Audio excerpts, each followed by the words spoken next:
Wala kang kwentang asawa, basurera. Ang malupit na sigaw na dumurog sa pagkatao ni Arabel habang pinagmamasdan ang asawang si Riz na nakapulupot sa mayamang ahas na si Clara. Sa kabilang banda, bitbit niya ang 5 anak sa gitna ng ulan, itinakwil, inagawan ng karapatan, at itinapon na parang basahan. Ngunit mula sa putikan, babangon ang isang ina. Hahayaan ba niyang angkinin ng iba ang kanyang pamilya? Wala kang kwentang asawa, basurera. Ang malupit na sigaw na dumurog sa pagkatao ni Arabel habang pinagmamasdan ng asawang si Riz na nakapulupot sa mayamang ahas na si Clara. Sa kabilang banda, bitbit niya ang 5 anak sa gitna ng ulan. Itinakwil, inagawan ng karapatan, at itinapon na parang basahan. Ngunit mula sa putikan, babangon ang isang ina. Hahayaan ba niyang angkinin ng iba ang kanyang pamilya? Pirmahan mo na yan kung may natitira ka pang hiya sa sarili mo. Ninakaw mo na nga ang pera ng pamilya. Pati ba naman dignidad ng anak ko? Uubusin mo. Ang malamig at matalim na tinig ni Doña Mercedes ay tila yelong ibinuhos sa buong pagkatao ni Arabel. Sa mga sandaling iyon, nakaupo siya sa isang tabi. Hawak ang isang maliit na karayom, maingat at puno ng pagmamahal na tinatahi ang tanggal na butones ng paboritong kamiseta ng kanyang asawang si Riz. Ang kanyang malaking tiyan na nagdadalang tao sa kanilang 5 anak ay bumibigat sa bawat paghinga. Napatingin siya sa mga dokumentong marahas na inihagis ng matanda sa kanyang harapan. Isang pekeng papeles ng diborsyo at mga pekeng resibo na nagdidiin sa kanya sa isang kasalanang hindi niya kailanman ginawa. Ngunit ang hindi nagpabagsak sa kanya ay ang mga akusasyon. Ang tunay na sumaksak sa kanyang kaluluwa ay ang pagpasok ni Riz sa silid. Hinihintay ni Arabel na magsalita ang kanyang asawa na ipagtanggol siya tulad ng ipinangako nito sa harap ng altar. Subalit umiwas ng tingin si Riz. Nakita ni Arabel ang panginginig ng panga ng kanyang asawa, ngunit mas pinili nitong tumingin sa sahig. Ang utang na loob at ang patuloy na pagbanta ni Doña Mercedes na aatakihin ito sa puso ay naging tanikalang sumakal sa lakas ng loob ng lalaki. Umalis ka na, Arabel. Ayoko na kitang makita. Ang boses ni Riz ay mahina, ngunit bawat pantig ay tila mga pako na ibinabaon sa dibdib ng kanyang asawa. Walang luhang bumagsak kaagad mula sa mga mata ni Arabel. Ang pinakamatinding sakit ay walang tinig. Parang unti-unting pinipilas ang kanyang kaluluwa mula sa kanyang laman. Naramdaman niya ang matinding pamamanhid ng kanyang mga kamay hanggang sa kanyang mga binti. Bumaon ang hawak niyang karayom sa kanyang daliri. Isang patak ng mainit na dugo ang kumalat sa maputing tela ng kamiseta ni Riz, ngunit hindi niya ininda ang sakit ng sugat. Naninikip ang kanyang lalamunan, tila may nakabara na humahadlang sa kanyang paghinga. Ang mga pamilyar na pader ng mansyon na naging saksi sa kanilang pagmamahalan ay biglang naging isang malamig na kulungan na unti-unting kumikitil sa kanyang pag-asa. Bago pa man siya makapagsalita, marahas siyang hinawakan ng mga gwardiya sa magkabilang braso. Kinaladkad siya papalabas ng malaking tarangkahan ng mansyon na parang isang sako ng basura. Bumuhos ang malakas na ulan mula sa madilim na kalangitan. Hinuhugasan ang dugong tumulo mula sa kanyang daliri, ngunit hindi kailanman mabubura ang sugat sa kanyang puso. Nakaupo siya sa maputik na kalsada, mahigpit na yakap ang kanyang sinapupunan upang protektahan ang sanggol na hindi pa man nasisilayan ang mundo ay itinakwil na ng sariling ama.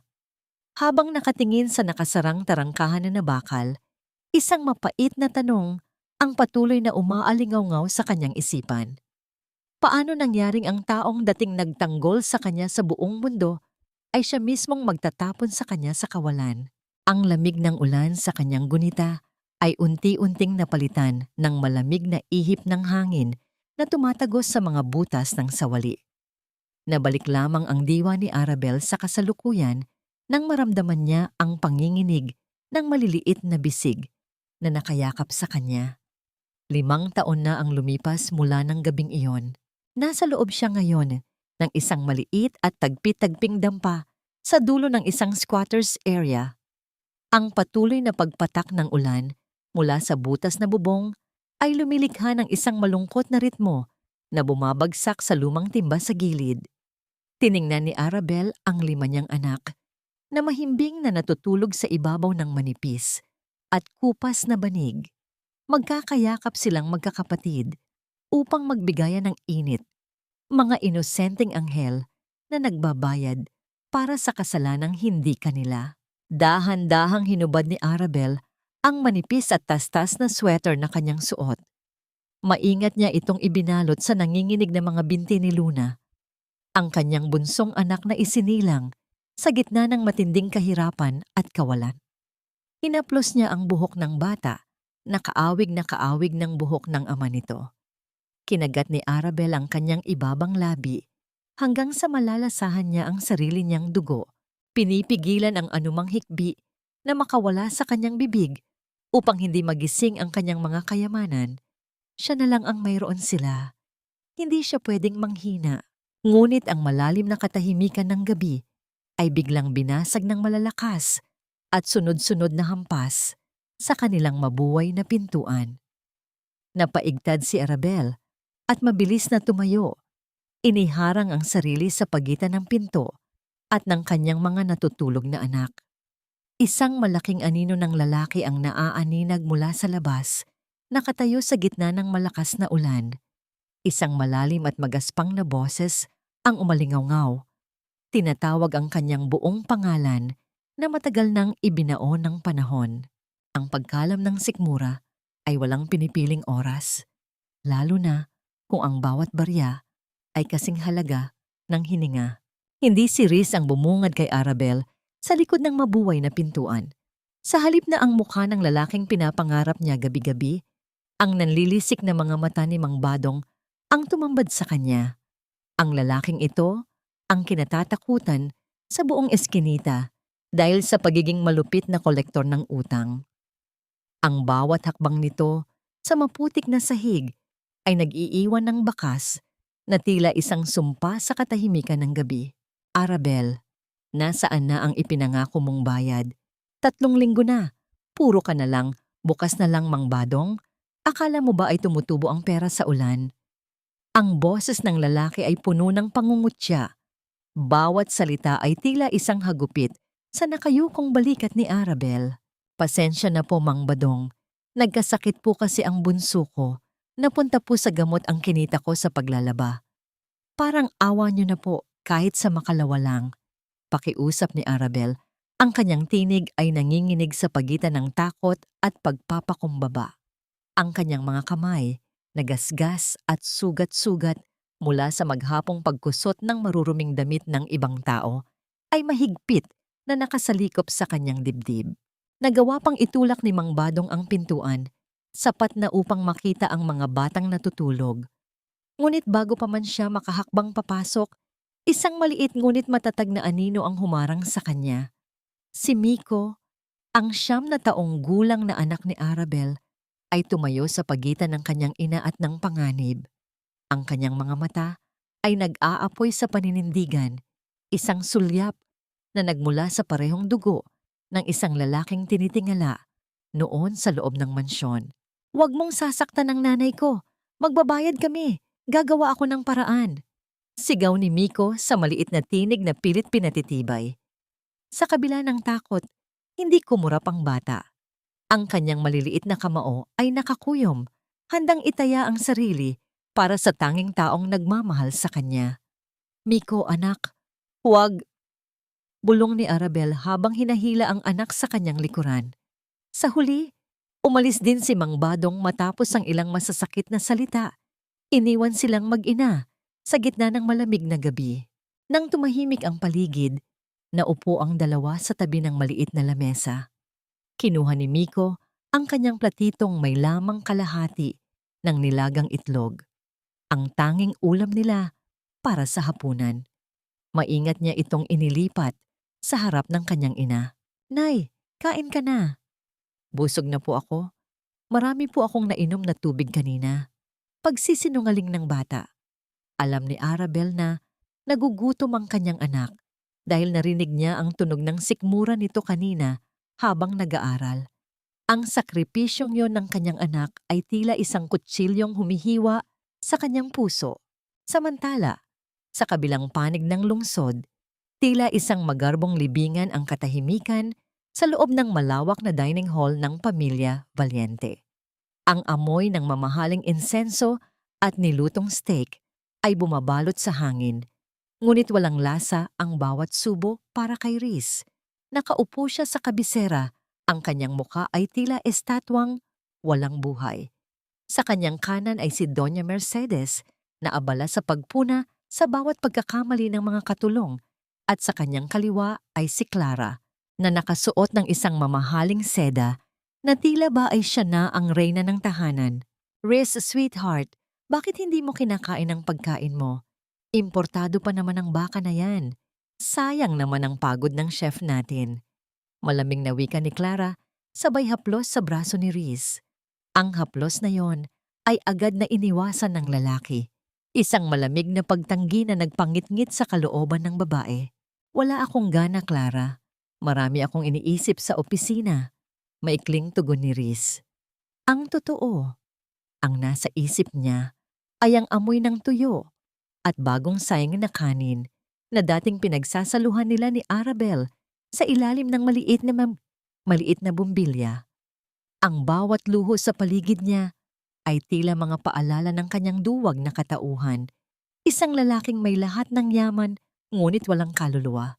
Huwag mo siyang kulitin, Clara. Hayaan mong magpahinga ang anak ko. Riz, tandaan mo, lahat ng ginagawa natin ay para sa pangalan ng pamilya. Huwag mong kakalimutan ang mga sakripisyong ginawa ko para sa'yo. Sabat ni Doña Mercedes, ang kanyang boses ay puno ng nakatagong pananakot sa ilalim ng maskara ng pag-aalaga. Alam ni Riz ang ibig sabihin niyon. Isang paalala sa utang na loob na hindi kailanman mababayaran.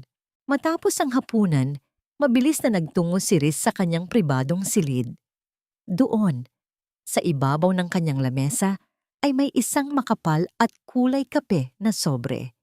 Ito ang huling report mula sa Tamtutu na lihim niyang binayaran.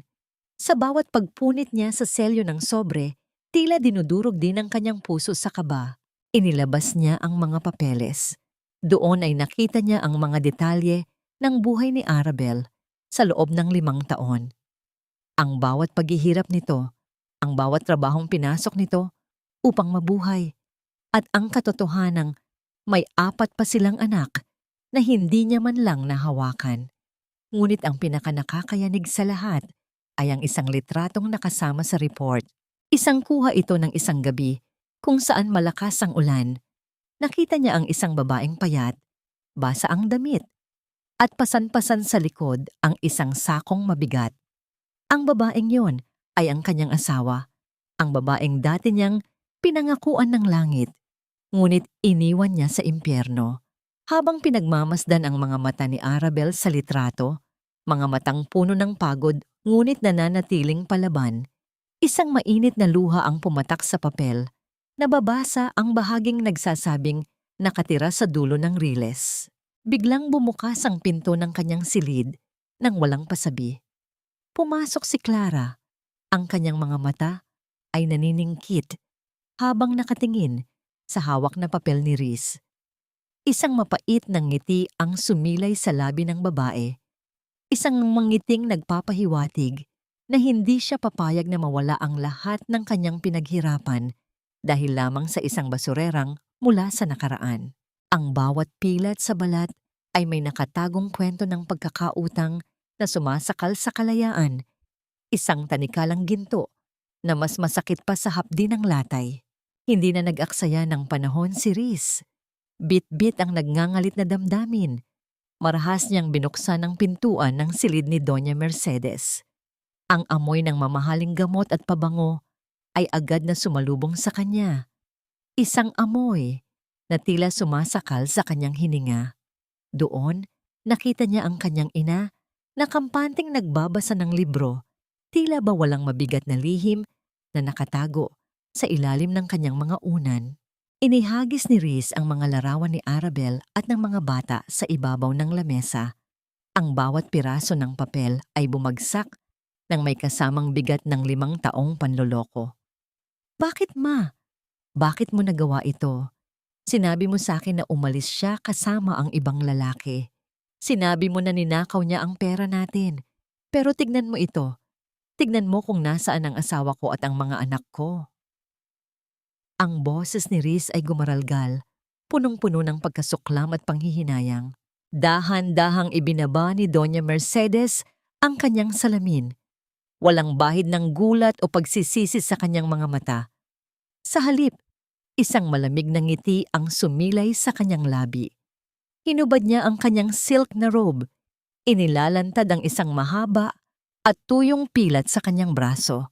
Isang bakas ng nakaraan na palaging ginagamit na sandata laban sa sariling anak. Riz, wag mo akong sigawan. Nakalimutan mo na ba kung paano ko sinalo ang balisong na dapat ay para sa iyo noong bata ka pa? Nakalimutan mo na ba ang utang na loob mo sa akin? Ang boses ng matanda ay naging malambing ngunit nakakalason. Ginawa ko yon dahil mahina ka. Pinoprotektahan lang kita mula sa isang babaeng sisira sa kinabukasan mo. Isang hampas lupa na walang maidudulot na maganda sa pangalan ng pamilya Valiente. Pangalan? Mga anak ko ang pinag-uusapan natin. Mga apo mo sila. Sigaw ni Riz habang hinahampas ang sandalan ng upuan. Biglang nagbago ang anyo ni Doña Mercedes. Tumayo siya ng tuwid. Ang kanyang tindig ay tila isang hukom na naglalabas ng hatol. Sige Riz, puntahan mo sila. Yakapin mo ang basurera mong asawa. Pero tandaan mo ito. Isang tawag ko lang sa mga abogado ko.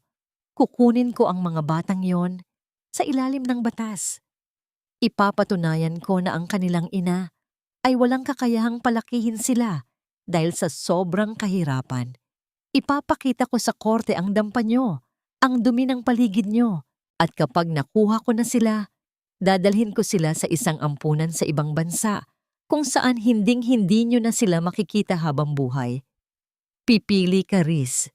Mananatili ka sa tabi ko at magpapakasal kay Clara o wawasakin ko ang buhay ng mga batang yon. Tila nawalan ng hangin sa baga si Riz. Ang bawat salita ng kanyang ina ay tila mga hollow block na bumabagsak sa kanyang dibdib. Dinudurog ang bawat pangarap niyang makalaya. Napaluhod siya sa sahig. Ang kanyang mga kamao ay nakabaon sa makapal na alpombra. Ang katahimikan sa loob ng silid ay naging bingi. Tila ba pati ang hangin ay tumigil sa pagdaloy. Hayop! Bulong ni Riz sa gitna ng kanyang mga hikbi. Napakahayop niyo. Ito ang tinatawag na sakripisyo para sa pamilya, anak. Tugon ng Donya sabay haplos sa ulo ni Riz. Isang haplos na tila ba ay mula sa isang ahas. Lumabas si Riz ng mansyon na tila isang aninong walang patutunguhan. Sumakay siya sa kanyang marangyang sasakyan at mabilis na pinaharurot ito patungo sa address na nakasaad sa report. Ang bawat patak ng ulan sa kanyang windshield ay tila mga luhang hindi niya mailabas. Huminto ang sasakyan sa bungad ng isang madilim at maputik na eskinita. Mula sa loob ng kotse, nakita niya si Arabel. Pasan-pasan nito ang isang mabigat na baon ng uling habang ang kabilang kamay ay may bitbit na balde ng tubig. Dahil sa dulas ng putik, biglang nawalan ng balanse si Arabel. Nakahawak na si Riz sa hawakan ng pinto, handa nang tumakbo upang saluhin ang kanyang asawa. Ngunit lumingon siya sa rearview mirror. Doon, nakita niya ang isang itim na sasakyang nakabuntot sa kanya. Ang mga tauhan ng kanyang ina na tinitiyak na susunod siya sa usapan. Nakita ni Riz kung paano bumagsak si Arabel sa putikan. Nakita niya ang pagngiti ng kanyang asawa sa gitna ng hirap habang pinupunasan ang putik sa kanyang mukha para lamang huwag makita ng mga anak na nasasaktan siya. Nanatiling nakakulong si Riz sa loob ng kanyang malamig na sasakyan. Ang kanyang mga kuko ay bumaon sa manibela hanggang sa dumugo ang kanyang mga daliri. Ang bawat segundo ng panunood sa paghihirap ni Arabel nang hindi siya makalabas ay isang impyernong mas masakit pa sa kamatayan. Ang pinakamasakit na sugat ay hindi nagmumula sa talim ng patalim, kundi sa lamig ng tinig ng taong dating naging katuwang mo sa bawat pangarap. Ang dumi mo naman, Arabel. Ganito ba talaga ang kinahantungan ng ambisyon mong mabuhay nang wala ako? Mukha kang basahan na itinapon sa kalsada. Ang bawat salitang binitiwan ni Riz ay tila mga tipak ng yelo na dumudurog sa natitirang lakas ni Arabel. Habang nakalubog ang kanyang mga tuhod sa malamig na putikan, dahan-dahang nag-angat ng tingin ang babae. Sa kanyang harapan, nakatayo ang isang lalaking halos hindi niya na makilala. Ang Riz na dati ay lumuluhod upang punasan ang dumi sa kanyang paa, ay ngayon ay nakatayo ng tuwid. Suot ang isang mamahaling itim na Amerikana na walang kahit anong dumi, tila ba ay nandidiring lapitan ang sarili niyang asawa. Sa kabilang banda, si Riz ay nakikipaglaban sa isang impyerno sa loob ng kanyang dibdib. Bawat mapait na salitang lumalabas sa kanyang bibig ay parang lason na siya rin ang unang nalalunod. Tanaw niya mula sa dulo ng kanyang mata ang itim na sasakyan ng kanyang ina na nakatigil sa kabilang kanto, tila isang buwitreng naghihintay na magkamali siya. Kailangan niyang maging malupit. Kailangan niyang ipakita na wala na siyang pakialam dahil kapag nakita ng kanyang ina ang kahit kaunting lambot, ang kanyang mga anak ang magbabayad. Hindi ko alam na naging ganito ka na kawalang puso, Riz. Pero salamat. Dahil ngayon ay alam ko na kung bakit kailangang maging matatag ng mga anak ko nang wala ka. Ang boses ni Arabel ay mahina, ngunit punong-puno ng dignidad. Pinilit niyang tumayo, kahit nanginginig ang kanyang mga binti. Pinagpagan niya ang putik sa kanyang luma at kupas na bestido. Hindi inaalis ang tingin sa mga matang dati, ay puno ng pag-ibig ngunit ngayon ay tila dalawang madilim na balon. Eksakto namang bumukas ang pinto ng sasakyan ni Riz at lumabas si Clara. Nakasuot ito ng isang pulang coat na tila sumisigaw ng karangyaan sa gitna ng madilim na eskinita. Lumapit siya kay Riz at mapang-angking kumapit sa braso nito. Isinasandal ang kanyang ulo sa balikat ng lalaki habang nakangiti ng nakakaloko kay Arabel. Darling, bakit mo ba kinakausap ang babaeng yan? Amoy uling at kanal siya. Baka mahawa pa tayo ng kung anong sakit. Maarteng wika ni Clara, sabay kuha ng kanyang mamahaling panyo upang takpan ang kanyang ilong. Is ito ba ang sinasabi mong basura mula sa nakaraan mo? Masyado namang literal ang pagiging basura niya. Hindi kumibo si Riz. Nanatili siyang parang estatwa, hinahayaan ang bawat insulto ni Clara na humampas sa pagkatao ni Arabel. Ang kanyang mga kuko ay bumaon sa sariling palad sa loob ng bulsa ng kanyang Amerikana hanggang sa naramdaman niya ang mainit na daloy ng dugo. Ngunit ang mukha niya ay nanatiling blanko, ang mukha ng isang lalaking walang pakiramdam. Umalis na tayo, Riz. Baka masira pa ang gabi natin dahil sa kanya. Utos ni Clara. Bago tumalikod, sandaling nagtagpo ang mga mata ni Riz at Arabel. Sa isang maikling segundo, nais sumigaw ni Riz.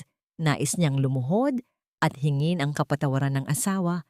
Nais niyang sabihin na ginagawa niya ito para sa kaligtasan ng kanilang mga anak. Ngunit mabilis siyang umiwas ng tingin at sumakay sa sasakyan nang hindi man lang tinutulungan si Arabel na makatayo ng maayos. Pinanood ni Arabel ang pag-alis ng marangyang sasakyan. Ang usok mula sa tambutso ay humalo sa malamig na hangin.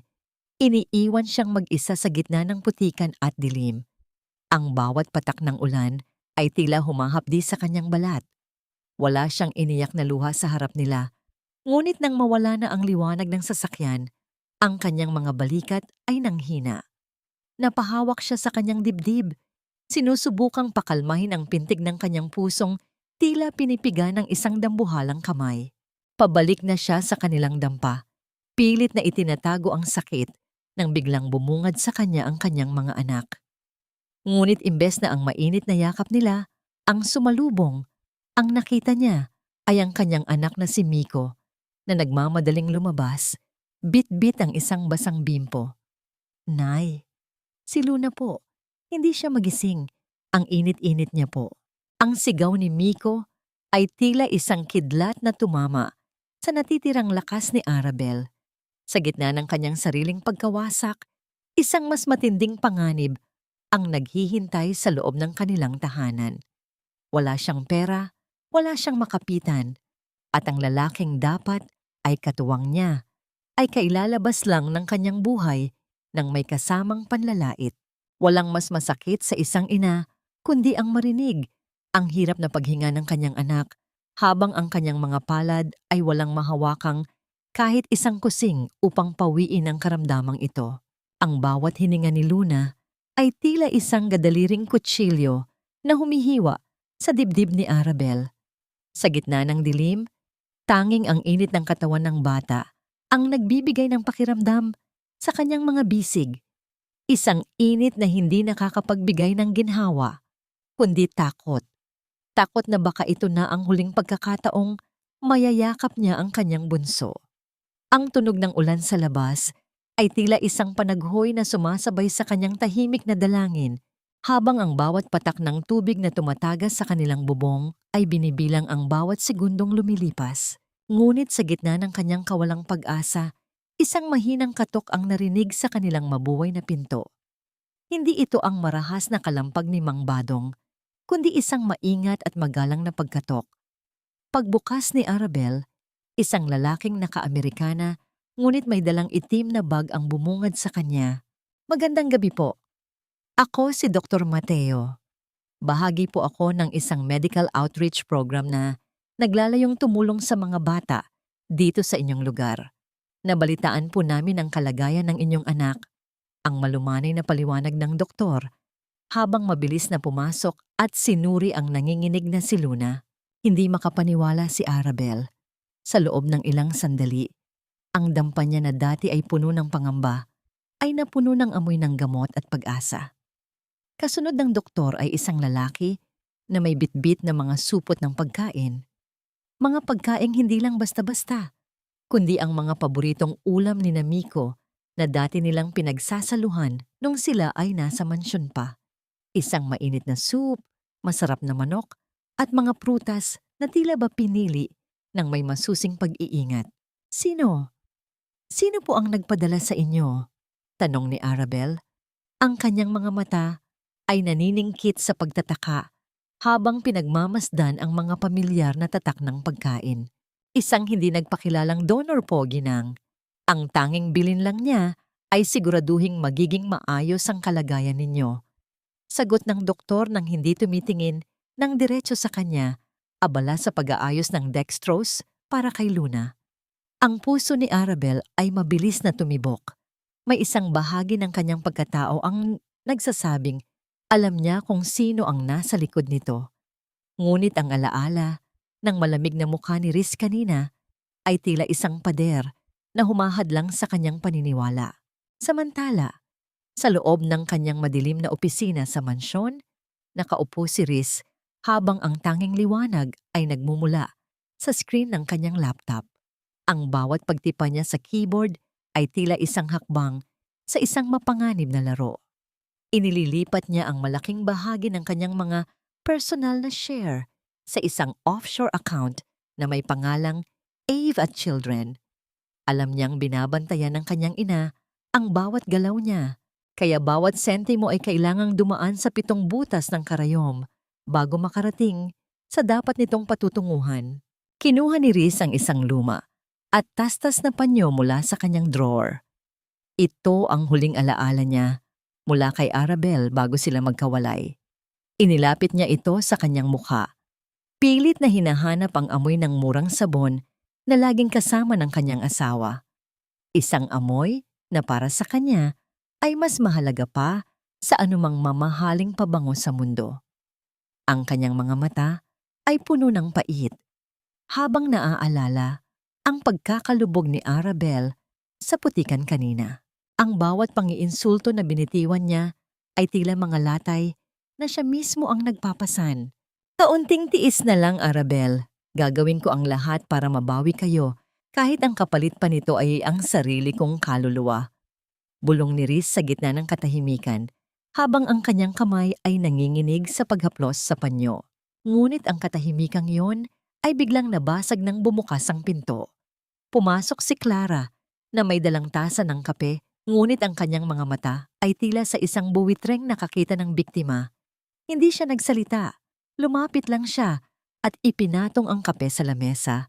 Ngunit ang kanyang paningin ay mabilis na dumapo sa mga papel na mabilis na itinago ni Riz. Nang makalabas na si Riz upang maligo, mabilis na hinalughog ni Clara ang paligid.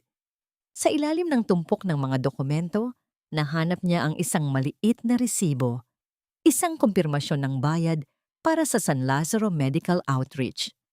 Ang kanyang mga labi ay dahan-dahang humubog ng isang mapait at mapanganib na ngiti. Ang kanyang hinala ay nagkaroon ng katibayan. Akala mo ba ay maluloko mo ako, Riz? Pinapakain mo ang mga daga sa likod ko. Bulong ni Clara habang nilulukot ang resibo sa kanyang palad. Ang kanyang mga mata ay nag-aapoy sa galit at inggit. Isang apoy na handang tumupok sa kahit anong munting ligaya na sinusubukang buuin ni Riz para sa kanyang tunay na pamilya. Akala mo ba ay madadaan mo sa paawa effect ang pamilya ko? Ikaw na basurerang linta ka? Hinding-hindi sapat ang dumi sa kuko mo para pantayan ang dangal ng mga valyente. Ang matalim na boses ni Clara ay tila isang hagupit na bumasag sa katahimikan ng umaga sa kanto ng riles. Bago pa man ito nangyari, si Arabel ay maingat na nag-aayos ng kanyang maliit na tinda, ilang tumpok ng luya, bawang at mga lantang gulay na kinuha niya sa bagsakan ng madaling araw. Umaasa siyang sa bawat pisong kikitain niya ay mabibilihan niya ng kahit maliit na pirasong tinapay ang kanyang mga anak na nagugutom. Ngunit ang pag-asang iyon ay biglang nadurog ng pumarada ang isang marangyang pulang sasakyan sa harap ng kanyang mabuway na lamesa. Sa isang iglap, bumaba ang dalawang lalaking nakaitim at walang habas na sinipa ang kanyang mga paninda.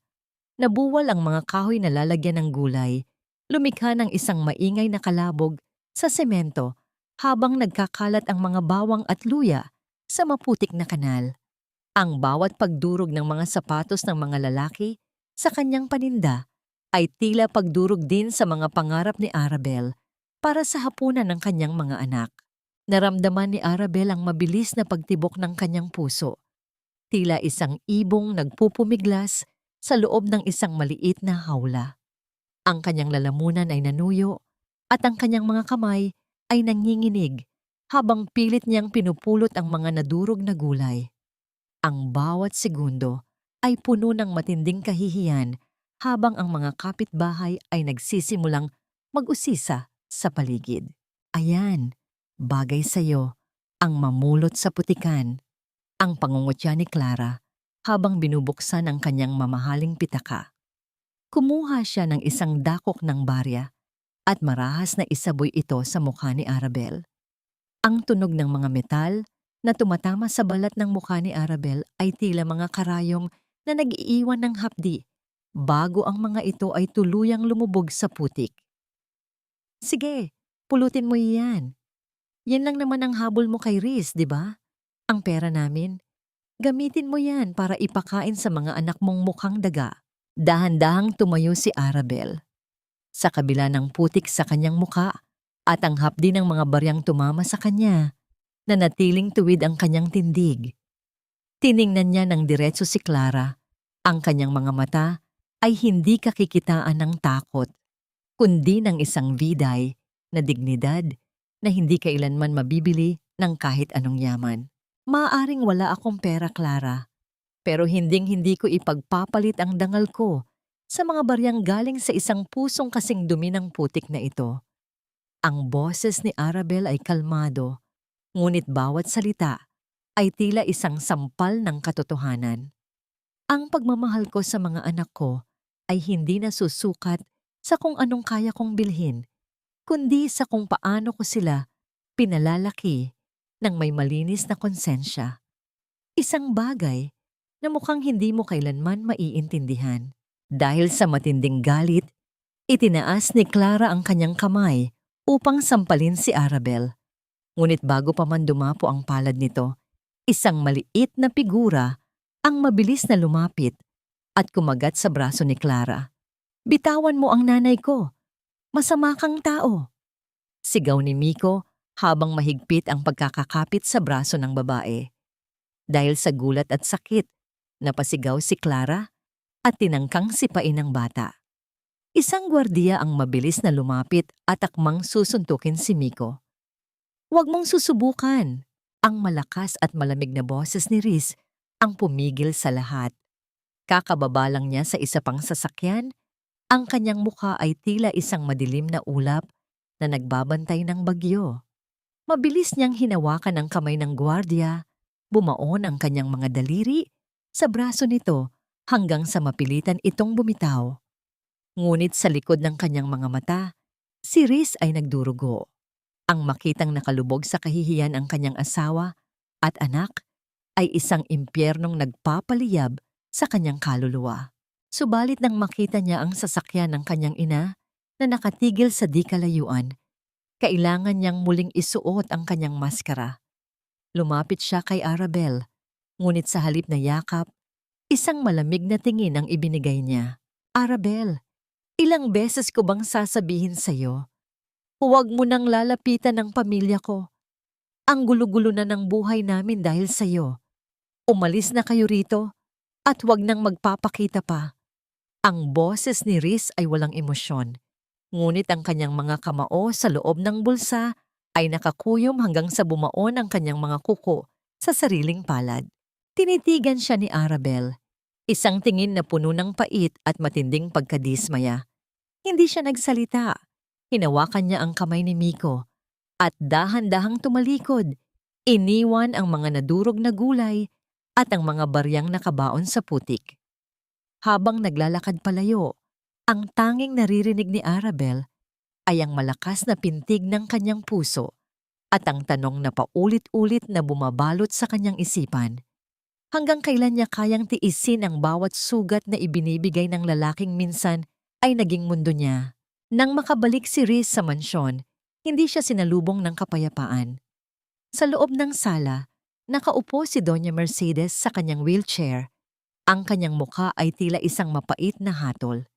Inihagis ng matanda ang isang makapal na folder sa ibabaw ng lamesa.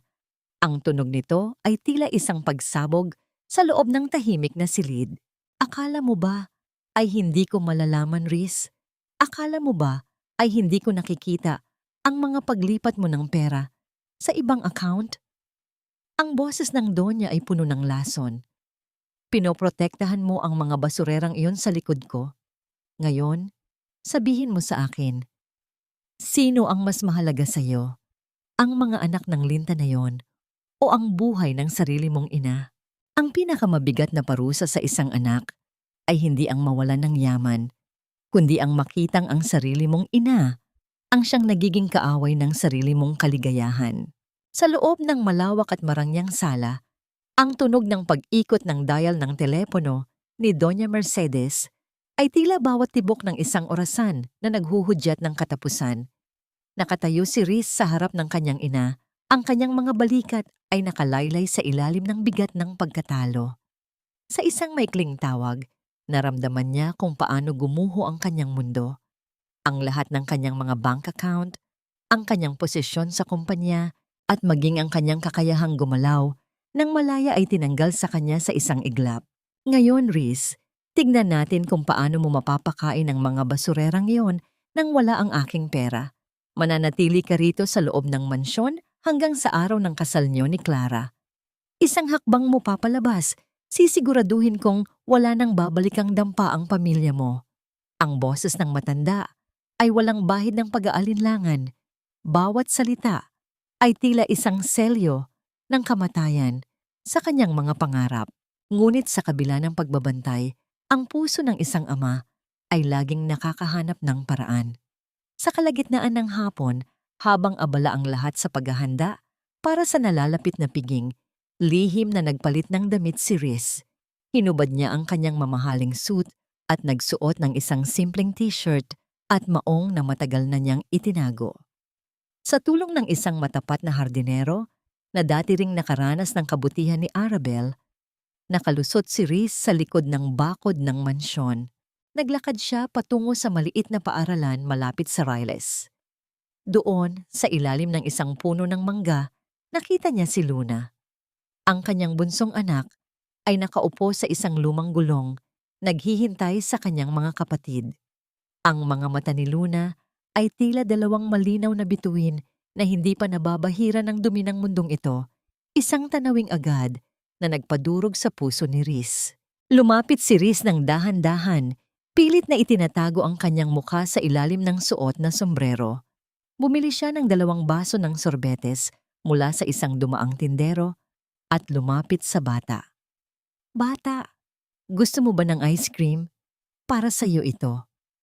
Ang boses ni Reese ay nanginginig. Bawat pantig ay tila isang pagsisikap na huwag maiyak sa harap ng kanyang sariling anak. Tumingala si Luna. Ang kanyang mukha ay puno ng kuryosidad. Sa kabila ng suot na sombrero, tila may naramdaman ng bata na isang pamilyar na init mula sa estranghero. Ngumiti siya ng napakatamis, isang nangiting tila nagpawi sa lahat ng pagod at sakit na nararamdaman ni Reese sa loob ng 5 taon. "Salamat po, Tito." Ang munting tinig ni Luna ay parang musika sa pandinig ng ama. Ngunit ang susunod na ginawa ng bata ang tuluyang nagpabagsak sa depensa ni Reese. Maingat na ibinaba ni Luna ang kanyang sorbetes, hinawakan ang kamay ni Reese at idinikit ang kanyang maliit na noo sa likod ng palad ng lalaki. Isang tapat at dalisay na pagmamano, ang kyutsi ng paggalang na itinuro ni Arabel sa bawat isa sa kanilang mga anak. Sa mga sandaling iyon, tila huminto ang mundo para kay Reese. Naramdaman niya ang malambot at mainit na balat ng kanyang anak sa kanyang magaspang na kamay. Ang bawat luhang pilit niyang pinigilan ay tuluyang bumagsak. Mabilis na humahalo sa alikabok sa kanyang paanan. Hindi siya makapagsalita. Ang tanging nagawa niya ay haplusin ang buhok ng bata. Isang haplos na puno ng pangungulila at pangako na hinding-hindi niya hahayaang masaktan ang anghel na ito. "Tito, bakit ka po umiiyak? May masakit po ba sa inyo?" tanong ni Luna habang tinitingnan ang basang mukha ni Reese. "Wala, anak. Wala. Masaya lang ako dahil nakita kita." Bulong ni Reese habang pinupunasan ang kanyang mga mata. Mula sa kanyang bulsa, inilabas niya ang isang maliit na keptok na may disenyo ng isang kulay rosas na bulaklak. Isang simpleng bagay na binili niya gamit ang huling baryang natira sa kanyang bulsa. Maingat niya itong ikinabit sa buhok ni Luna. Ngunit ang katahimikan ng sandaling iyon ay biglang nabasag nang mapansin ni Reese ang isang itim na sasakyan na dahan-dahang gumagapang sa kanto ng eskinita. Ang mga tinted na bintana nito ay tila mga matang nagmamasid, naghihintay ng pagkakataong sumunggab. Alam ni Reese na kailangan na niyang umalis bago pa siya mahuli ng mga tauhan ng kanyang ina. "Kailangan ko na munang umalis, Luna. Tandaan mo, palaging may nagmamahal sa inyo, ha? Huwag mong kakalimutan yun." Ang huling bilin ni Reese bago siya mabilis na tumalikod at nawala sa mga eskinita. Iniwan ang anak na naguguluhan, ngunit may dalang bagong keptok sa buhok.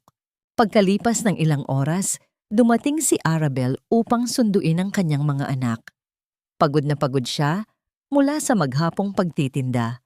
Ngunit ang bawat pagod ay tila nawawala sa tuwing makikita niya ang kanyang mga kayamanan.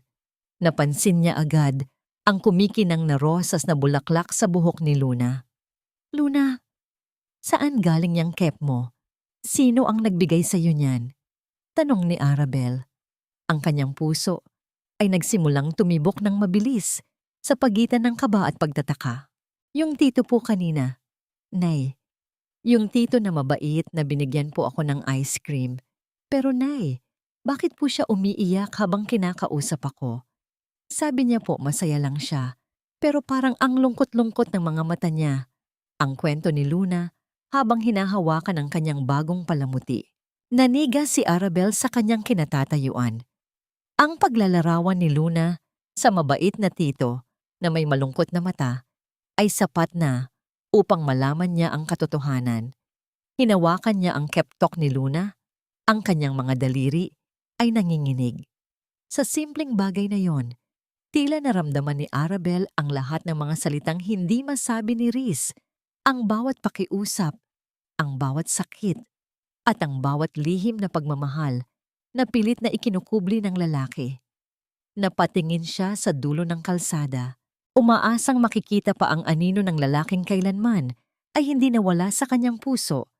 Kahit gaano pa kalupit ang itinadhana ng mundo sa kanila, walang muwang ang mga pader ng mansyon, ngunit bawat sulok nito ay nagtatago ng mga lihim na handang sumabog sa oras na maging mas matindi ang sakim kaysa sa pagmamahal. Sa loob ng marangyang silid ni Doña Mercedes, ang tunog ng sunod-sunod at tuyong pag-ubo ng matanda ay bumasag sa katahimikan ng gabi. Nakahawak siya sa kanyang dibdib.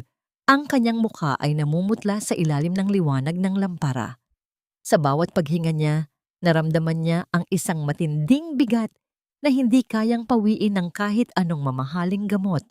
Sa mga sandaling iyon, ang paligid na dati ay simbolo ng kanyang kapangyarihan ay tila naging isang malawak na disyerto ng kalungkutan. Pumasok si Clara na may dalang baso ng tubig, ngunit ang kanyang mga mata ay hindi kakikitaan ng pag-aalala. Sa halip, ang mga ito ay tila sa isang mandaragit na nagmamasid sa nangihinang biktima. Inilapag niya ang tubig sa tabi ng kama nang may bahagyang kalabog, sapat na upang magising ang diwa ng matanda. Mabuti naman at gising ka na, ma. Masyado ka na yatang nagpapagod sa pag-iisip kung paano itatago ang mga kayamanan mo.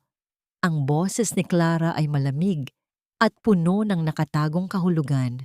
Ano ang ibig mong sabihin, Clara? Tanong ni Mercedes. Pilit na pinatatatag ang kanyang boses. Hindi sumagot si Clara. Sa halip, dahan-dahan niyang inilabas ang isang piraso ng papel mula sa kanyang bulsa. Isang draft ng bagong diwa o testamento na lihim na ipinahanda ni Mercedes. Doon ay nakasaad na isang malaking bahagi ng ari-arian ng mga valyente ay mapupunta sa mga anak ni Riz. Sa oras na mapatunayan ang kanilang tunay na dugo. Akala ko ba ay magkampi tayo, ma? Akala ko ba ay ako ang pinili mo para sa anak mo dahil ako ang kapantay niyo? Pero bakit parang inihahanda mo na ang hapagkainan para sa mga basurerang yon? Ang boses ni Clara ay naging matalim. Ang kanyang pag-asta bilang isang mabait na manugang ay tuluyan ng natunaw. Tandaan mo, Mercedes, ako lang ang tanging nakakaalam ng lahat ng dumi mo. Huwag mong susubukan na itapon ako sa tabi dahil lang sa bugso ng iyong konsensya. Naramdaman ni Mercedes ang isang malamig na kilabot na gumapang sa kanyang likuran. Sa unang pagkakataon, nakita niya ang tunay na mukha ng babaeng pinilit niyang ipakasal sa kanyang anak. Ang kasakimang nakikita niya sa mga mata ni Clara ay tila isang salamin ng sarili niyang nakaraan, isang malupit na paalala na ang bawat masamang buto na itinanim niya ay nagsisimula na ngayong mamunga ng lason. Samantala, sa maliit na dampa malapit sa Riles, nakaupo si Arabel habang pinagmamasdan ang keptok ni Luna sa ilalim ng liwanag ng isang maliit na kandila. Ang bawat detalye ng rosas na palamuti ay tila isang piraso ng puzzle na unti-unting nabubuo sa kanyang isipan. Naalala niya ang biglang pagdating ng doktor, ang mga paboritong pagkain ng kanyang mga anak na misteryosong dumating, at ang malungkot na mata ng mabait na tito na inilarawan ni Luna. Riz, ikaw nga ba ang gumagawa ng lahat ng ito? Bulong ni Arabel sa kanyang sarili. Ang kanyang puso ay naglalaban. Isang bahagi ang nais magalit dahil sa sakit ng nakaraan, ngunit ang isang mas malaking bahagi ay nagsisimulang makaramdam ng pag-unawa. Naramdaman niya ang isang mainit na daloy ng pag-asa na muling nagpaparamdam sa kanyang pagkatao, isang damdaming matagal na niyang sinubukang patayin. Sa mga sandaling iyon, ang kanyang pagninilay ay naputol nang marinig niya ang mahinang ungol ni Miko sa kanyang pagtulog. Lumapit siya at hinaplos ang noo ng kanyang panganay. Naisip niya na Sa kabila ng lahat ng hirap at pasakit, ang pagmamahal ay laging nakahahanap ng paraan upang magparamdam, kahit na ito ay sa pamamagitan lamang ng isang maliit na keptok o isang lihim na sulyap mula sa malayo. Balik sa mansyon, habang mahimbing na ang tulog ng karamihan, lumingon si Clara sa paligid upang siguraduhing walang nakatingin. Maingat niyang binuksan ang drawer sa loob ng library ni Riz. Ang kanyang mga daliri ay dahan-dahang naglakbay sa ilalim ng mga papeles hanggang sa naramdaman niya ang isang malamig na metal, ang susi ng kanhang bimat sa ilalim ng mansyon, kung saan nakatago ang mga pinakaimportanteng dokumento ng pamilya. Isang mapait at mapanganib na ngiti ang sumilay sa labi ni Clara habang hinahawakan ang susi. Ang bawat segundo ng kanyang paghihintay ay tapos na. Kung hindi ibibigay ng matanda ang gusto niya ng maayos, kukunin niya ito sa paraang hinding-hindi nila makakalimutan. Ang anino ni Clara sa dingding ay tila isang dambuhalang ahas na handang sumunggab sa anumang oras, habang ang bawat hakbang niya palayo sa silid ay nag-iiwan ng isang matinding pangamba para sa kinabukasan ng pamilya Valiente. 3 araw, Riz. 3 araw na lang at itatali mo na ang buhay mo kay Clara. O manonood ka habang itinatapon ko ang mga batang iyon sa lugar na hindi mo kailanman mararating. Ang boses ni Doña Mercedes ay tila isang hatol ng kamatayan na bumasag sa katahimikan ng library. Nakatayo siya sa harap ng bintana. Ang kanyang anino ay mahaba at madilim sa ilalim ng malamig na liwanag ng buwan. Sa kanyang mga kamay, hawak niya ang isang piraso ng papel na naglalaman ng mga legal na dokumento para sa pagpapaampon sa mga bata. Isang huling bala na itinatago niya laban sa sariling anak. Ginamit niya ang bawat hibla ng utang na loob ni Riz, bawat sakripisyo ng nakaraan upang selyuhan ang kapalaran nito sa isang kasal na walang pag-ibig. Sa kabilang bahagi ng silid, nakaupo si Riz habang ang kanyang mga kamay ay abala sa pag-ukit ng maliliit na laruang kahoy, isang maliit na kabayo para kay Miko at isang manika para kay Luna. Ang bawat hiwa ng kutsilyo sa kahoy ay tila pag-ukit din sa kanyang sariling puso. Naramdaman niya ang matinding panunuyo ng lalamunan at ang panginginig ng kanyang mga daliri, ngunit kailangan niyang panindigan ang kanyang papel. Huwag kang mag-alala, ma. Pagkatapos ng kasal, wala na silang puwang sa buhay ko. Kalilimutan ko na ang pagkakaroon ng mga batang yon. Gagawin ko ang gusto mo. Ang boses ni Riz ay malamig at matigas, tila gawa sa bato. Ngunit sa ilalim ng lamesa, ang kanyang mga binti ay nanginginig at ang kanyang puso ay sumisigaw ng pagsisisi. Ito ang tanging paraan upang pakalmahin ang kanyang ina habang hinihintay niya ang pagkakataong maitakas ang kanyang pamilya sa kalagitnaan ng gabi. Sa labas ng mansyon, sa gitna ng madilim at mahalumigmig na hardin, nakakubli si Arabel sa likod ng malalaking puno ng santol. Ang kanyang hininga ay maikli at mabigat. Ang bawat tibok ng kanyang puso ay tila isang tambol na nagbabanta ng panganib. Dahil sa matinding pangamba at pagkalito sa mga nangyayari, naitaya niya ang kanyang buhay upang lenlut na makapasok sa bakod ng mga Valiente. Umaasang makakausap ang asawa at malalaman ang tunay nitong nararamdaman. Nakarating siya sa tapat ng bintana ng library. Mula sa kanyang kinatatayuan, nakita niya si Riz. Ngunit ang bawat salitang lumabas sa bibig ng kanyang asawa ay tila mga lason na bumuhos sa kanyang kaluluwa. Kalilimutan ko na ang pagkakaroon ng mga batang yon. Ang pangungusap na yon ay tila isang dambuhalang kamay na pumiga sa puso ni Arabel. Naramdaman niya ang biglang paglamig ng kanyang buong pagkatao. Ang bawat alaala ng kanilang mga pangarap, ang bawat pangako ng pag-ibig, ay tila mga basong kristal na sabay-sabay na nagbagsakan at nagkadurog-durog sa semento. Hindi siya makagalaw. Ang kanyang mga kamay ay nanigas sa pagkakahawak sa kanyang lumang rosaryo hanggang sa bumaon ang mga butil nito sa kanyang palad. Ang paligid ay biglang nawalan ng kulay At ang tanging naririnig niya ay ang paulit-ulit na boses ni Riz na itinatwa ang kanilang mga anak. Hindi na niya tinapos ang usapan. Tumalikod si Arabel at tumakbo palayo sa mansyon. Ang bawat hakbang niya ay puno ng pait at kawalan ng pag-asa. Hindi niya nakita ang mga luhang pumatak mula sa mga mata ni Riz matapos sabihin ang mga salitang iyon. Hindi niya nakita ang paghaplos ni Riz sa mga laruang kahoy na inilaan para sa kanilang mga anak. Ang tanging bitbit ni Arabel ay ang matinding sakit ng pagtataksil na tila isang apoy na tumutupok sa kanyang natitirang tiwala. Tumakbo siya sa gitna ng dilim hanggang sa marating niya ang kanilang maliit na dampa. Ngunit sa halip na ang tahimik na paghinga ng kanyang mga anak ang sumalubong sa kanya, isang masamang pangitain ang bumungad sa kanyang mga mata. Ang mabuhay na pintuan ng kanilang dampa ay nakabukas ng malawak. Ang kahoy nito ay wasak at nakalaylay sa isang bisagra. Ang loob ng kanilang tahanan ay tila dinaanan ng isang malakas na bagyo. Ang mga gamit ay nagkalat, ang kanilang manipis na banig ay punit-punit, at ang maliit na lamesa ay nakataob sa isang sulok. "Miko! Luna!" Ang sigaw ni Arabel ay puno ng takot na tila isang hiling sa gitna ng kawalan. Natagpuan niya si Miko na nakahandusay sa sahig, walang malay at may isang malaking pasa sa kanyang noo.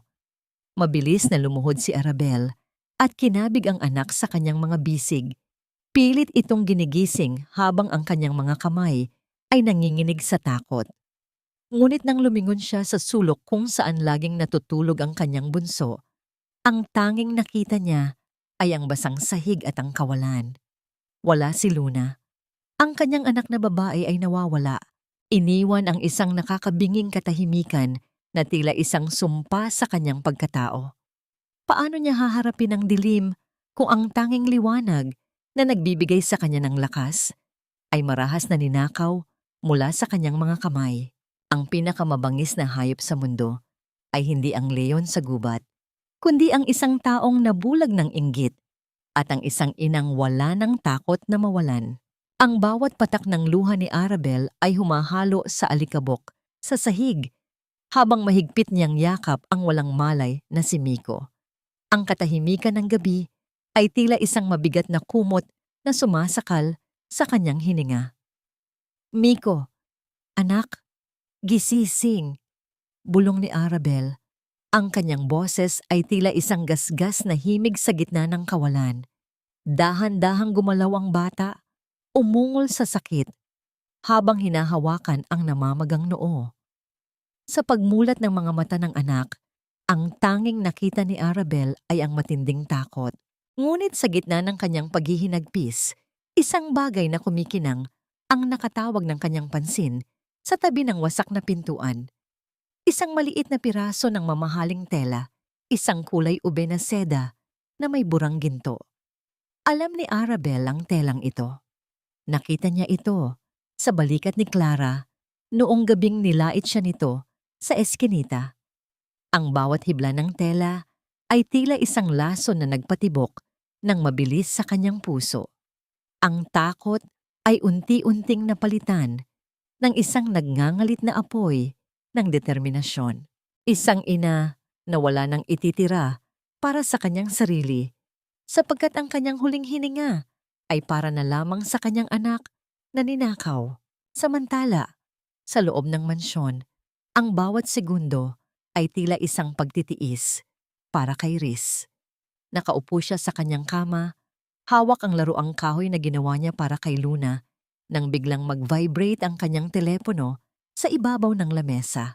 Ang tunog ng bawat pag-vibrate ay tila isang babala sa kanyang pandinig.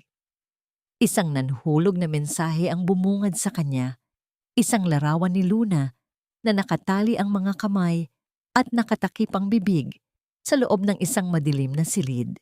Kung gusto mo pang makita ang batang ito na humihinga, siguraduhin mong pirmahan ang lahat ng kasulatan ng paglilipat ng ari-arian bago sumikat ang araw. Huwag kang magkakamaling tumawag ng pulis kung ayaw mong maging abo ang anak mo.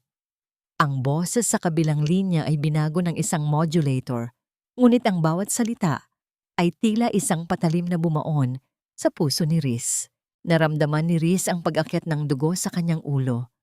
Ang 5 taong pananahimik, ang 5 taong pagtitiis sa ilalim ng dikta ng kanyang ina, at ang bawat sakit na idinulot niya kay Arabel ay sabay-sabay na sumabog sa kanyang pagkatao.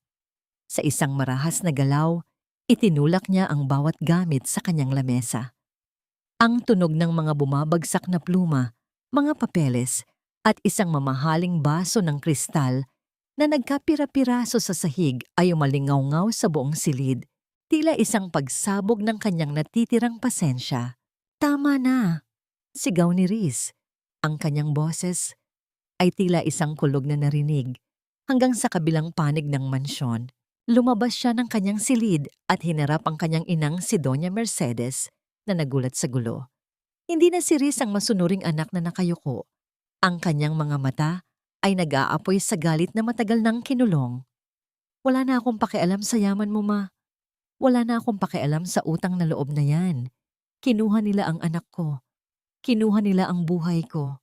Ang bawat salita ni Riz ay tila isang deklarasyon ng digmaan habang marahas niyang binubuksan ang pinto ng mansyon at sumasakay sa kanyang sasakyan, iniiwan ang kanyang ina na nakatulala sa gitna ng kaguluhan.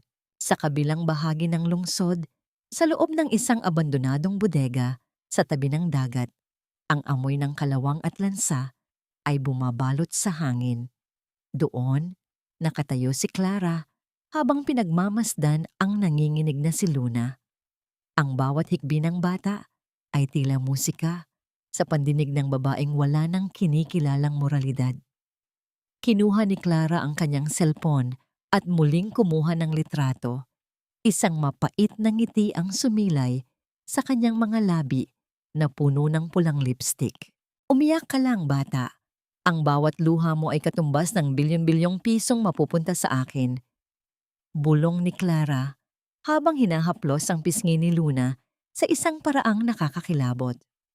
"At kapag nakuha ko na ang lahat, isisisi ko ang lahat ng ito sa nanay mong basurera. Kayo ang magiging dahilan kung bakit tuluyang masisira ang pamilya, Valiente. At ako ang tatayo sa itaas ng inyong mga labi."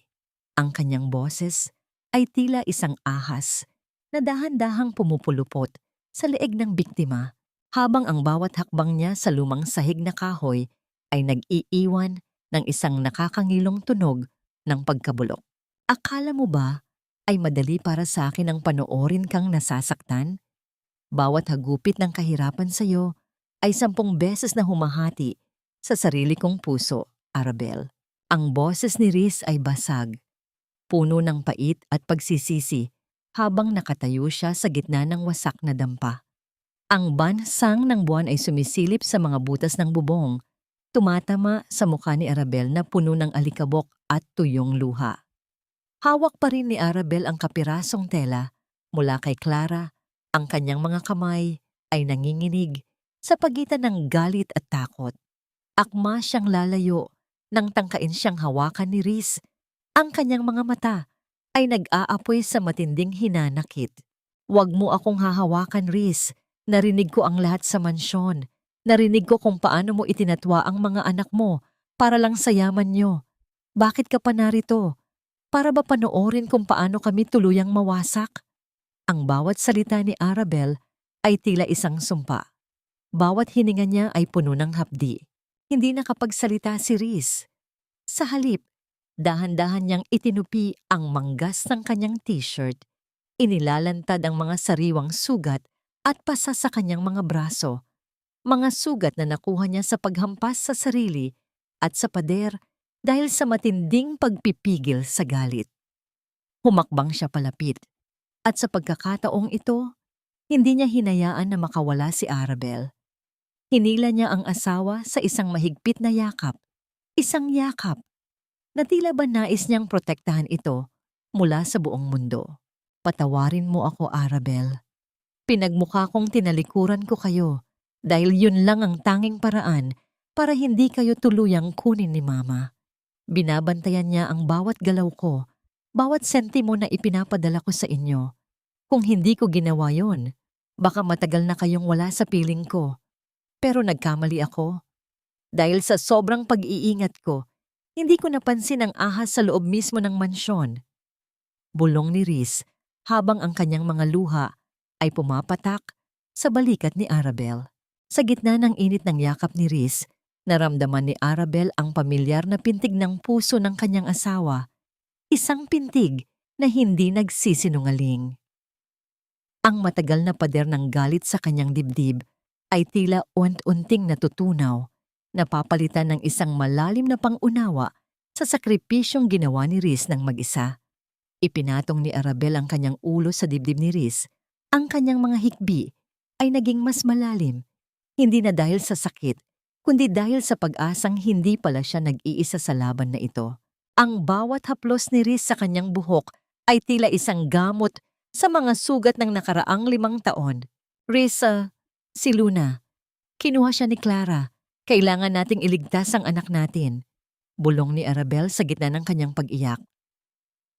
Hindi ko hahayaang may mangyaring masama sa kanya, Arabel. Handa akong ibigay ang lahat. Maging ang huling hininga ko. Mabawi lang ang anak natin. Tugon ni Riz nang may matinding paninindigan sa kanyang boses. Doon sa gitna ng madilim at wasak na dampa, binuo ng mag-asawa ang kanilang plano. Isang mensahe ang muling dumating sa telepono ni Riz. Nagbibigay ng lokasyon ng isang lumang bodega sa Pantalan. Alam ni Riz ang lugar na yon. Isang lugar na malayo sa mata ng publiko, kung saan balak ni Clara na tapusin ang lahat. Sa kabila ng panganib, magkahawak kamay na lumabas ang dalawa. Ang kanilang mga puso ay nagkakaisa sa iisang layunin. Nakarating sila sa abandonadong bodega. Ang paligid ay nakakatakot na tahimik. Ang tanging naririnig ay ang hampas ng mga alon. Sa mga haligi ng pier, at ang tunog ng kanilang sariling mga hakbang sa kalawanging hagdanan. Marahas na itinulak ni Riz ang malaking pintuang bakal na lumikha ng isang nakakangilong tunog na umalingaw-ngaw sa buong gusali. Sa gitna ng bodega, sa ilalim ng isang nag-iisang bumbilya na kumukurap-kurap, nakita nila si Clara. Nakaupo ito ng kampante habang may hawak na isang matulis at makintab na bagay. Isang patalim na malapit sa leeg ng umiiyak na si Luna. Ang bawat hikbi ng bata ay tila isang kidlat na tumatama sa puso ni Arabel at Riz. Ang mukha ni Clara ay puno ng isang nakakatakot na ngiti. Ang kanyang mga mata ay nanlilisik sa ilalim ng madilim na liwanag. Tila isang demonyong naghihintay na sumabog ang lahat sa kanyang paligid. Ang bawat patak ng luha sa dilim ay tila mga anino ng nakaraan na bumabalik upang ipaalala na ang kapangyarihan ay isang bula lamang na madaling pumutok sa harap ng tunay na panganib. Ang bawat hininga ni Doña Mercedes ay tila isang pagtitiis sa loob ng madilim at malamig na basement ng mansyon. Nakatali ang kanyang mga kamay sa isang lumang silya. Ang bawat galaw niya ay nagdudulot ng hapdi sa kanyang matatandang balat. Ang paligid ay nababalot ng amoy ng alikabok at pagkabulok. Isang lugar na kailanman ay hindi niya naisip na mapupuntahan niya sa loob ng sarili niyang tahanan. Sa gitna ng katahimikan, ang tanging naririnig niya ay ang mabilis na tibok ng kanyang sariling puso at ang malayo at mahinang ingay ng ulan sa labas. Sa bawat segundong lumilipas, ang mga alaala ng kanyang kalupitan kay Arabel ay tila mga multo na sumasayaw sa kanyang harapan. Naalala niya kung paano niya pinalayas ang manugang sa gitna ng ulan, kung paano niya ipinagkait ang pagkain sa kanyang sariling mga apo, at kung paano niya ginamit ang pera upang durugin ang dangal ng isang inang wala namang ibang hangad, kundi ang mahalin ng kanyang asawa. Ang sahig na kinauupuan niya ay malamig, ngunit naramdaman ni Mercedes na mas malamig pa ang naging puso niya sa nakaraang 5 taon. Ngayon, ang lahat ng yaman na kanyang ipinagmalaki ay walang silbi sa harap ng kadilimang ito. Ang katahimikan ay biglang nabasag ng bumukas ang maliit na bintana sa pinto ng ham. Ang liwanag ng isang flashlight ay tumama sa mukha ni Mercedes, nagpapasingkit sa kanyang mga mata. Doon ay nakita niya ang mukha ni Clara, ang babaeng pinili niya, dahil sa yaman nito, ang babaeng akala niya ay magdadala ng dangal sa kanilang pamilya. Oh, Mercedes, kamusta ang pagtulog sa sarili mong imburnal? Hindi ba't ito rin ang palagi mong sinasabi kay Arabel? Na ang mga basura ay dapat nasa ilalim? Ang boses ni Clara ay puno ng pangungutya. Bawat salita ay tila isang lason na dumadaloy sa hangin. Huwag kang mag-alala, ma. Ginagawa ko lang ang lahat para sa pangalan ng pamilya. Di ba yan ang turo mo? Ang mahalaga ay ang pera at ang posisyon. Ngayon, ibibigay ko sa iyo ang huling hiling mo. Ang makitang mawasak ang lahat ng pinaghirapan mo dahil sa sarili mong pagkakamali. Ang bawat salita ni Clara ay tila isang salamin na ipinaharap kay Mercedes. Ang bawat gaslighting na ginagawa ni Clara ay ang parehong paraan na ginamit ni Mercedes upang kontrolin si Riz. Naramdaman ng matanda ang isang matinding pagsisisi na tila isang mabigat na bato sa kanyang dibdib. Ang babaeng itinuring niyang kapantay ay mas masahol pa pala sa hayop, habang ang babaeng itinapon niya ay ang tanging may busilak na puso na nagbigay sa kanya ng mga apo. Sa gitna ng kanyang kawalan ng pag-asa, naramdaman ni Mercedes ang isang maliit na bagay sa loob ng kanyang bulsa. Ito ay ang maliit na keptok na may rosas na palamuti. Ang bagay na nalaglag ni Luna noong huli silang nagkita at lihim niyang itinago. Hinawakan niya ito ng mahigpit. Ang kanyang mga daliri ay nanginginig habang dinadama ang bawat kanto ng plastik na rosas. Ang munting bagay na ito ang naging tanging liwanag niya sa dilim, isang simbolo ng kawalang malay na sinubukan niyang sirain. Ang bawat patak ng kanyang luha ay hindi na para sa kanyang sarili, kundi para sa bawat sakit na idinulot niya sa kanyang pamilya. Biglang narinig ni Mercedes ang mga mabibigat na hakbang sa labas ng pintuan. Hindi ito ang tunog ng takong ng sapatos ni Clara, kundi ang tunog ng mga boots na tumatama sa semento. Narinig niya ang tunog ng mga susi na pilit na ipinapasok sa lock hanggang sa marinig ang isang malakas na pag-ikot ng bolt. Dahan-dahang bumukas ang pinto. Inilalantad ang liwanag mula sa pasilyo na tumama sa nanunuyong mga mata ng matanda. Isang anino ng isang lalaking may malapad na balikat ang tumayo sa pintuan. Nang dahan-dahang luminaw ang kanyang paningin, nakilala ni Mercedes ang mukha ng lalaki. Ito ay si Benji, ang dating bodyguard ng mansyon na personal niyang sinibak sa trabaho 3 taon na ang nakalilipas dahil lamang sa nahuli niyang binibigyan ito ng tinapay ang mga anak ni Arabel sa kanto. Hindi nagsalita ang lalaki. Lumapit ito at maingat na kinuha ang isang kutsilyo upang putulin ang mga tali sa kamay ni Mercedes. Ang bawat galaw ni Benji ay puno ng paggalang na hindi karapat-dapat makuha ng matanda. Habang tinutulungan siyang tumayo, ang tanging nagawa ni Mercedes ay tignan ang lalaking dati niyang minaliit, habang ang isang matinding kahihiyan ay bumabalot sa kanyang buong pagkatao. May mga bagay sa mundo na hindi kayang bayaran ng bilyong halaga, at isa na doon ang hininga ng taong mahal mo. Ang malamig na simoy ng hangin mula sa dagat ay pumapasok sa mga butas ng abandonadong bodega. Dala ang amoy ng kalawang at lansa na tila nanunuot sa bawat hininga ni Riz.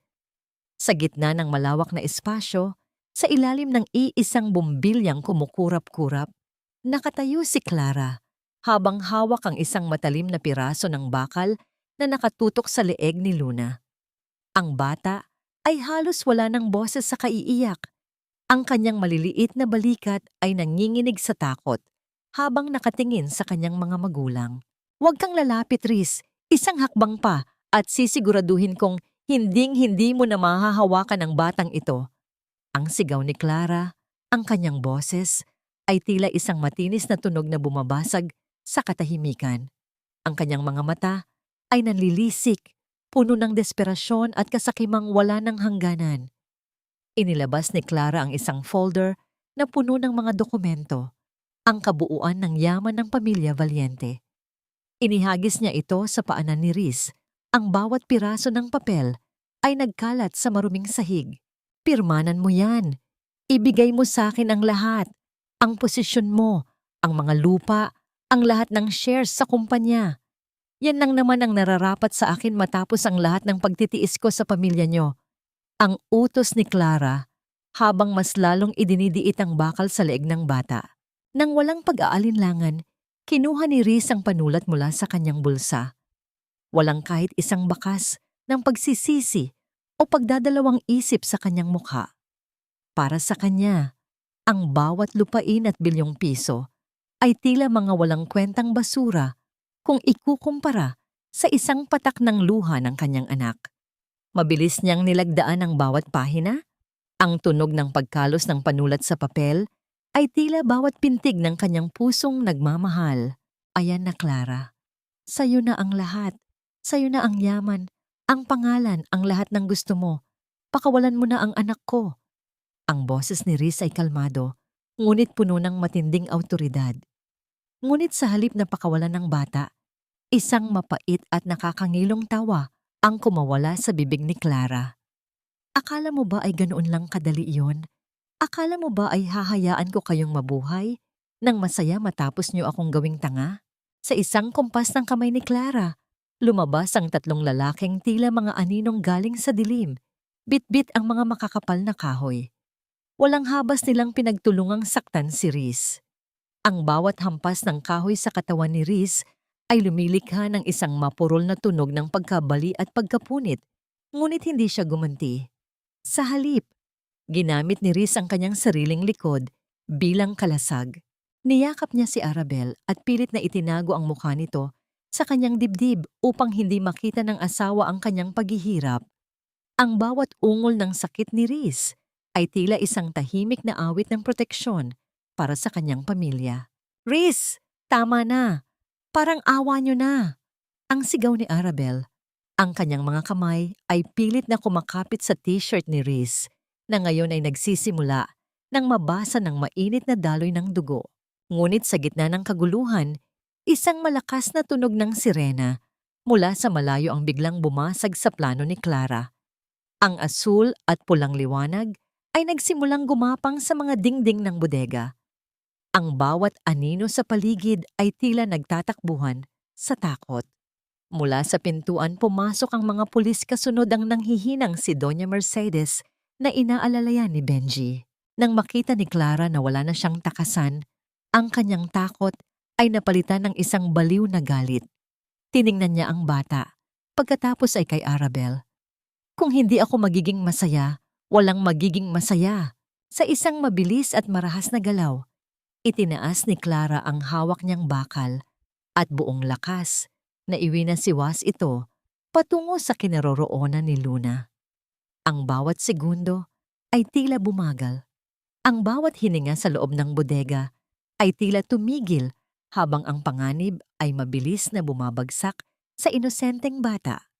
Ang tunay na katapangan ay hindi nasusukat sa lakas ng iyong bisig, kundi sa lalim ng iyong pagmamahal na handang sumalo sa bawat sakit para sa kapakanan ng iba. Ang bawat segundo sa loob ng bodega ay tila tumigil sa pag-inog.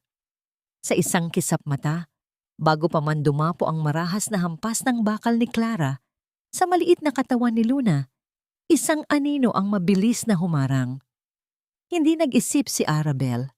Walang pag-aalinlangan niyang ibinigay ang kanyang sariling likod bilang kalasag.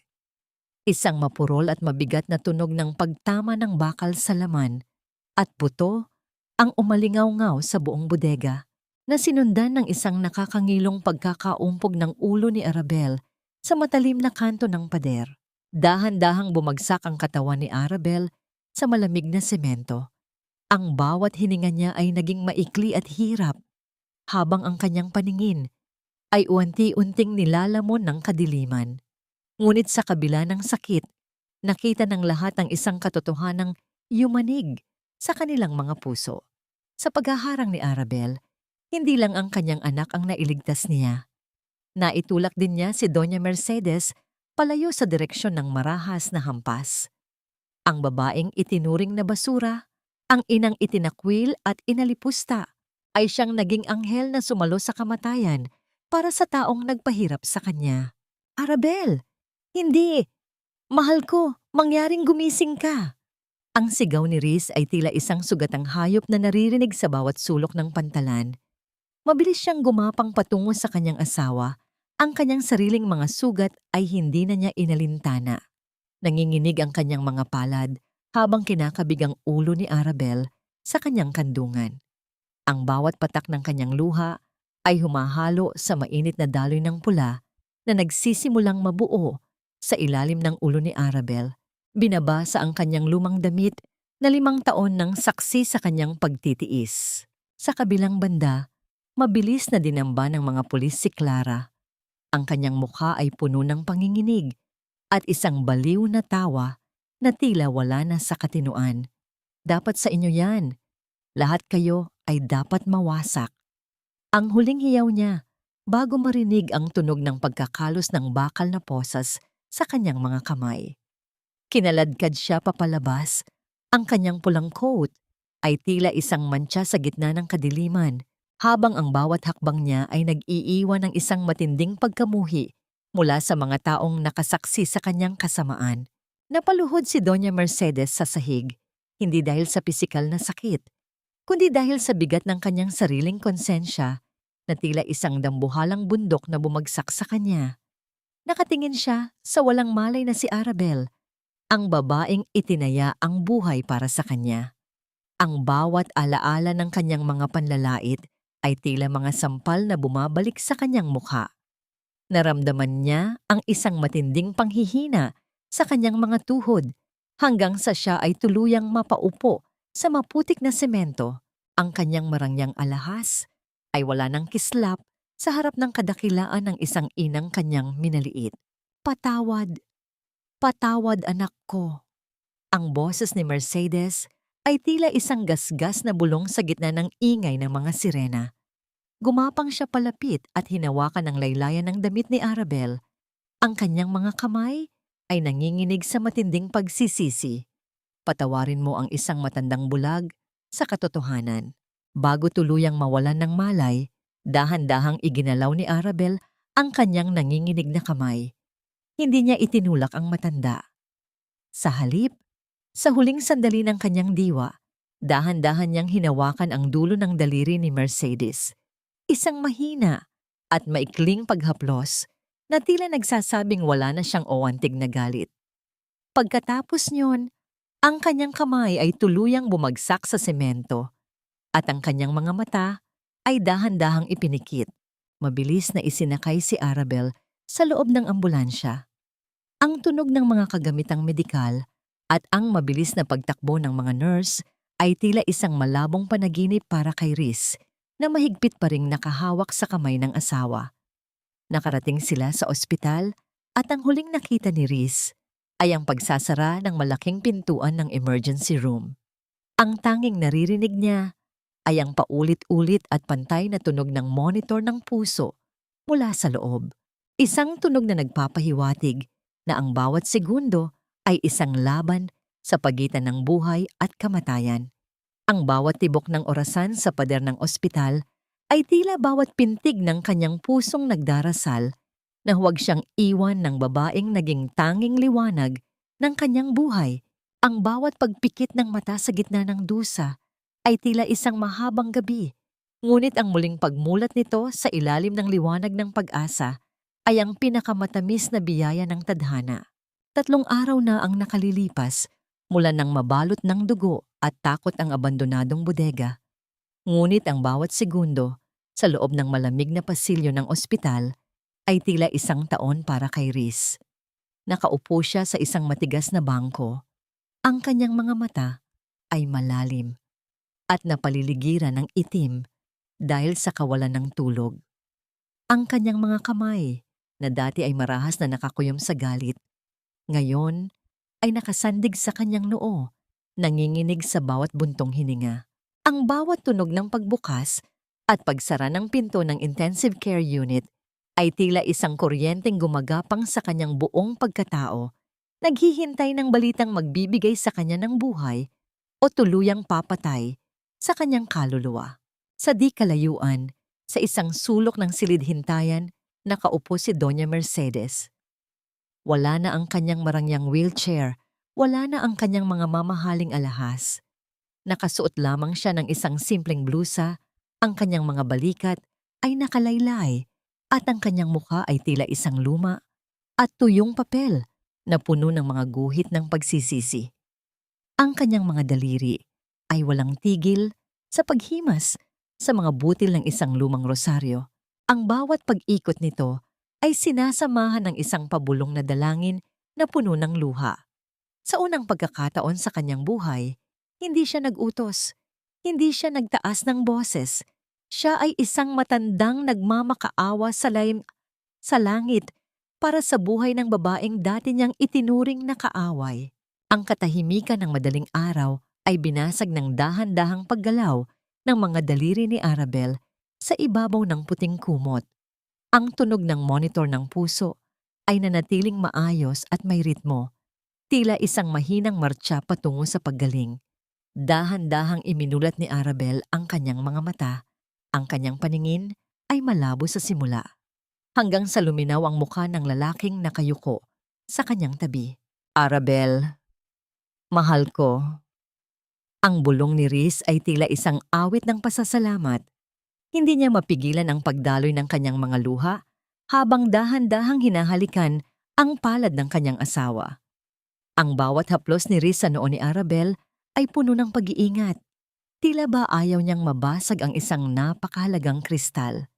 Inilapit ni Riz ang kanyang mukha sa mukha ni Arabel.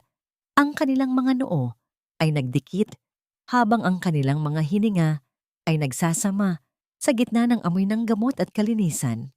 Wala silang sinabing salita, ngunit sa bawat sulyap at sa bawat paghigpit ng hawak ng kanilang mga kamay, naramdaman nila ang isang matinding paghilom na mas malalim pa sa anumang sugat sa katawan. Bumukas ang pinto at dahan-dahang pumasok si Doña Mercedes. Ang bawat hakbang niya sa makinis na sahig ay tila isang pagtitiis. Nang marating niya ang paanan ng kama ni Arabel, hindi siya tumayo ng tuwid. Sa halip, sa harap ng kanyang anak at ng kanyang manugang, dahan-dahang bumaba ang kanyang mga tuhod hanggang sa siya ay tuluyang lumuhod sa sahig. Ang kanyang mga hikbi ay hindi na mapigilan. Ang bawat pagyanig ng kanyang mga balikat ay tila pagguho ng kanyang matatayog na pader ng karangyaan. Patawarin mo ako, Arabel. Patawarin mo ang isang matandang hangal at bulag. Ibinigay mo ang buhay mo para sa amin. Kahit na wala akong ibang ginawa kundi saktan ka.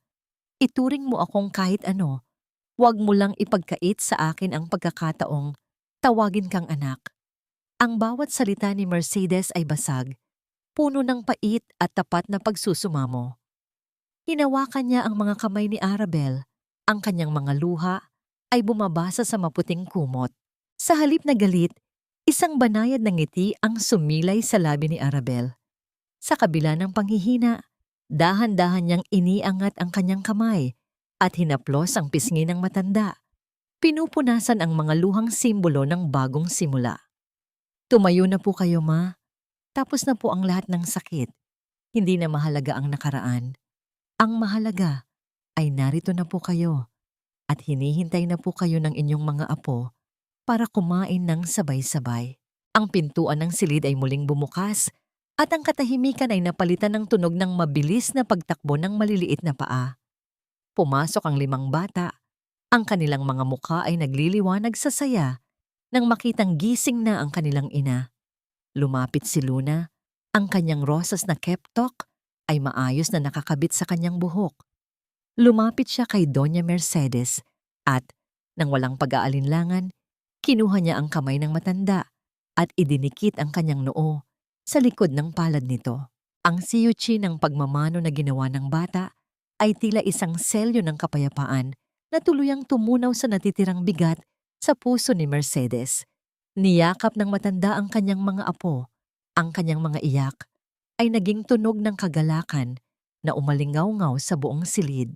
Nang dahan-dahang lumubog ang araw at napalitan ng malambot na liwanag ng gabi, nanatili si Riz sa tabi ni Arabel. Hinawakan niya ang kamay nito at may ibinulong sa kanyang asawa. Isang pangako na mula sa araw na yon, ang tanging luha na dadaloy sa kanilang mga mata ay ang luha ng kaligayahan. Isang bagong umaga ang naghihintay sa kanilang lahat.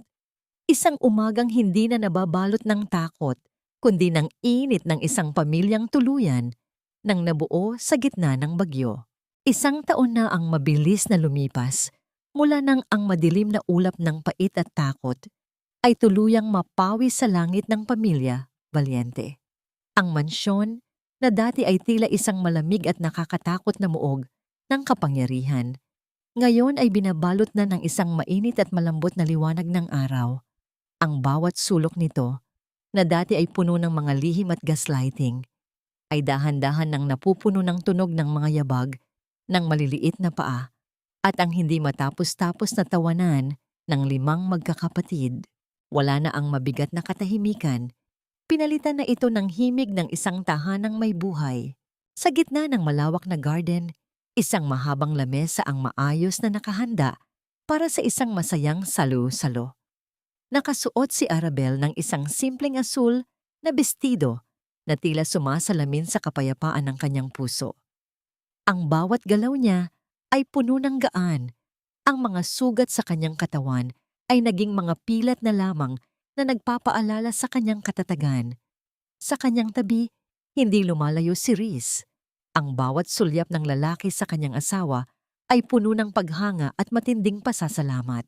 Ang bawat paghawak ni Riz sa kamay ni Arabel sa ilalim ng lamesa ay isang tahimik na panunumpa na hinding-hindi na muling magkakaroon ng distansya sa pagitan nilang dalawa. Ang ganda mo ngayon, Arabel, at mas maganda dahil nakikita ko na ang tunay na ngiti sa iyong mga mata. Ang malambing na bulong ni Riz habang iniaayos ang isang ligaw na strand ng buhok ng asawa. Salamat, Riz. Masaya ako dahil sa wakas, ang mga bata ay lumalaking may kumpletong pamilya at walang takot sa puso. Ang tugon ni Arabel nang may kasamang matamis na ngiti. Mula sa pintuan ng mansyon, lumabas si Doña Mercedes na may dalang isang malaking mangkok ng paboritong kantsua ng kanyang mga apo. Wala na ang wheelchair, wala na ang matigas na anyo.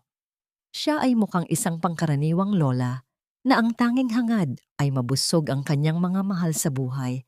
Ang kanyang pagbabago ay hindi lamang sa panlabas. Ang kanyang puso ay tuluyan ng pinalambot ng pagmamahal na kanyang natanggap mula sa taong dati niyang minaliit.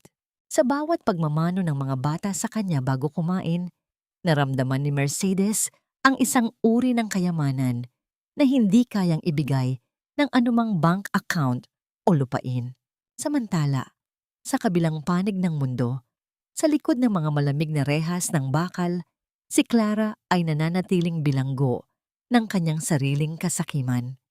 Ang bawat araw niya sa loob ng kulungan ay puno ng pagsisisi at galit, habang ang kanyang dating karangyaan ay naging isang malabong alaala na lamang.